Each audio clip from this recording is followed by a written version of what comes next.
डिग्रीधारी शिक्षित बेरोजगार युवा 200-300 रुपए में दिहाड़ी मजदूरी करने के लिए मजबूर हो रहा है, और जो दूसरी तरफ जो विदेश में जा रहे हैं, जो रोजगार के लिए, वो दोबारा पैरों में हाथों में बेड़ियां लेकर वापस लौट रहे हैं। सभापति महोदय, आपने मुझे बजट 2025-26 पर बोलने का जो अवसर प्रदान किया उसके लिए मैं धन्यवाद जोहार करना चाहूंगा। मैं भारत आदिवासी पार्टी की तरफ से देश के आदिवासी, दलित, ओबीसी, मुस्लिम, अल्पसंख्यक, गरीब, मजदूर एवं इस देश में रहने वाला प्रत्येक गरीब वर्ग का व्यक्ति जो मानवता और भारत देश के संविधान में विश्वास करता है, उनकी तरफ से बोलने के लिए खड़ा हुआ हूं। आज देश का पढ़ा लिखा डिग्रीधारी शिक्षित बेरोजगार युवा 200-300 रुपए में दिहाड़ी मजदूरी करने के लिए मजबूर हो रहा है, और जो दूसरी तरफ जो विदेश में जा रहे हैं, जो रोजगार के लिए, वो दोबारा पैरों में हाथों में बेड़ियां लेकर वापस लौट रहे हैं। ये हमारा देश की स्थिति है, पढ़े लिखे विशेषकर बेरोजगारों की। आदिवासी समुदाय ने जितना प्राकृतिक आपदा का कहर नहीं झेला है, उससे ज्यादा हजारों सालों से शोषण, अत्याचार, विस्थापन जैसे मानव निर्मित आपदाओं के कहर से जूझा है। और उसका अगर उस आदिवासी समुदाय को आधुनिकता की लाइन में लाके खड़ा करना है, तो विशेषकर एक आर्थिक पैकेज देने की आवश्यकता है, और साथ ही संविधान के अंदर जो प्रावधान है 5वीं अनुसूची और 6वीं अनुसूची का, और विशेषकर पैसा एक्ट को उसको धरातल पे लागू करने की सख्त जरूरत है। सभापति महोदय, देश के अंदर देखा गया है विस्थापन की जो समस्या, भारत देश में विकास के नाम से सबसे ज्यादा अगर कोई विस्थापित हुआ है तो आदिवासी समुदाय विस्थापित हुआ है। एक survey report Indian social institute की एक रिपोर्ट के अनुसार बताया गया है कि वर्ष 2010 से 2025 तक 15 सालों में 15 लाख आदिवासियों को विकास के नाम से विस्थापित किया गया है। वर्ल्ड बैंक की रिपोर्ट में बताया गया है कि विस्थापन आदिवासी समुदाय में से 50% आदिवासी परिवार पुनः विस्थापित नहीं हो पाते हैं। साथ ही भारत देश में एक सर्वे रिपोर्ट में आया है कि जो आदिवासी समुदाय है, अपने जीवन काल के दौरान कम से कम 50% आदिवासी एक उम्र के अंदर 2 बार विस्थापित होते हैं। आजाद भारत में उस समाज को प्रताड़ित किया जा रहा है जिसका इतिहास का हर पन्ना खून से रंगा हुआ मिलेगा। क्योंकि आदिवासी जल जंगल जमीन की लड़ाई के लिए, देश की रक्षा के लिए मुगलों से, राजा रजवाड़ों से और अंग्रेजों से लड़ता आया, कभी झुका नहीं, लेकिन आज उनकी हालत बेहद बेहतर है। पिछले 10 सालों में भाजपा सरकार द्वारा धर्म की आड़ में कलम कागज के हथियारों से आदिवासियों के अधिकार, जल जंगल जमीन को हड़प कर आदिवासियों की मानसिक, आर्थिक, बौद्धिक हत्या करने का काम किया गया है। सभापति महोदय, आज बजट में सशक्त भारत बनाने की बात चल रही है। बनना चाहिए, हम भी चाहते हैं, हमारा देश मजबूत बनना चाहिए, विश्व शक्ति बनना चाहिए, लेकिन स्थिति क्या है? हमारे देश का जो भविष्य कुपोषण की बेड़ियों में जकड़ा हुआ है। NFS 5 की रिपोर्ट बताती है कि आदिवासी बच्चों में 55% आदिवासी कुपोषित, और उसमें भी 42% बच्चे गंभीर एनीमिया से पीड़ित है। और आज देखा गया इस बजट के अंदर कि कुपोषण को दूर करने के लिए कोई बजट का प्रावधान नहीं किया गया है। बेटी बचाओ बेटी पढ़ाओ का नारा लगा रहे हैं, बट हमारे देश की महिलाओं के लिए हम भी चाहते हैं कि मजबूत बने, सशक्त बने, लेकिन हकीकत क्या है?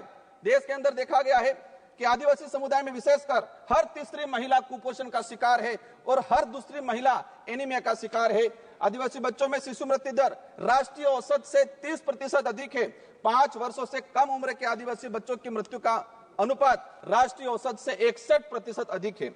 माननीय सभापति महोदय, बाकी जो जीवन काल के अंदर देखा गया है, कभी माओवादियों के नाम से, कभी नक्सलवादियों के नाम से मारा जाता है। एट्रोसिटी में कई आदिवासियों को मारा गया।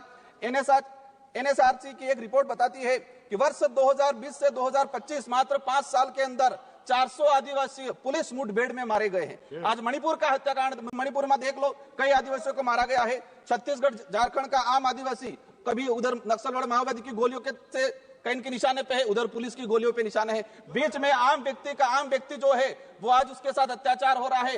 हर दिन एक न एक व्यक्ति मारा गया है। आदिवासी दलित पिछड़ों को सशक्त बनाए बिना हमारे भारत देश को सशक्त भारत बनाने की कल्पना करना एक कोरा सपना रह जाएगा।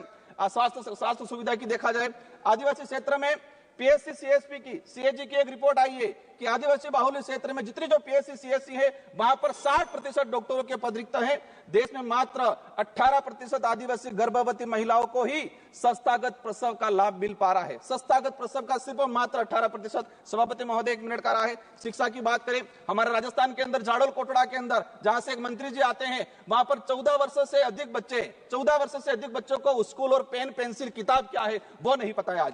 आज देखा गया है यूनेस्को की एक रिपोर्ट में देश में देश में 35% आदिवासी बच्चे ड्रॉप आउट हो रहे हैं और राष्ट्रीय औसत 12% है। 8%, मात्र 8% आदिवासी युवा उच्च शिक्षा की पढ़ाई पूर्ण कर पा रहा है। देश के अंदर देखा गया है वर्तमान में कि 85% आदिवासी परिवार की पहली पीढ़ी पढ़ रही है और 20% आदिवासी ऐसा है जिनकी पहली पीढ़ी भी आज पढ़ाई नहीं कर पा रही है। बकाया छात्रवृत्ति 2-2 साल से छात्रवृत्ति नहीं आ रही। हमारे राजस्थान के अंदर केंद्र से बजट रिलीज नहीं हुआ है। राष्ट्रीय विदेश छात्रवृत्ति योजना शुरू की 2013 के अंदर 20 बच्चे जा रहे थे आदिवासी समुदाय के, मैडम 1 मिनट का रहा है, और आज भी 20 बच्चे जा रहे हैं। 2013 में हमारे देश से विदेश में 1,90,000 बच्चे पढ़ने जा रहे थे, आज 2024 के अंदर 13 लाख जा रहे हैं, लेकिन आदिवासियों के लिए वो 20 सीटें हैं, वही 20 सीटें आज तक वो बढ़ाई नहीं गई है। लास्ट में अंतिम में कहना चाहूंगा, नरेगा के अंदर इस बार देखा गया बजट कोई नहीं बढ़ा गया है। नरेगा की मजदूरी 200 रुपए मिल रही है, उसको 600 रुपए तक किया जाए और 100 दिन का जो रोजगार है वो 200 दिन तक किया जाए। साथ ही आंगनबाड़ी कार्यकर्ता से हर प्रकार की सर्वे करा जाते हैं, सेंट्रल गवर्नमेंट इसको हैंडओवर करे और आंगनबाड़ी कार्यकर्ता सहायिका को एक राजकीय कर्मचारी का दर्जा दिया जाए और उसको नियमित करके भुगतान किया जाए। जल जीवन मिशन की बात हो रही थी, लेकिन ट्राइबल इलाके के अंदर 27% टारगेट अभी तक पूरा हुआ है, वो भी सैंक्शन, धरातल पे पानी नहीं पहुंचा है। अंत में कहना चाहूंगा, एकलव्य मॉडल की बात चल रही थी, हम चाहेंगे, अभी घोषणा के स्वागत करते हैं इस बात का, लेकिन उसको धरातल पे इंप्लीमेंट बहुत जल्दी होना चाहिए। किसानों की बात है, देखा गया किसानों पे गोलियां बरसाई जा रही। किसान क्या डिमांड कर रहा है? एमएसपी की डिमांड कर रहा है। किसान चाहता है जो खेत में जिस मेहनत से उसने कमाया है। सभा की कार्रवाई खबरों में बने रहने के लिए फोरम 4 को सब्सक्राइब करें और नोटिफिकेशन पाने के लिए बेल आइकन दबाएं।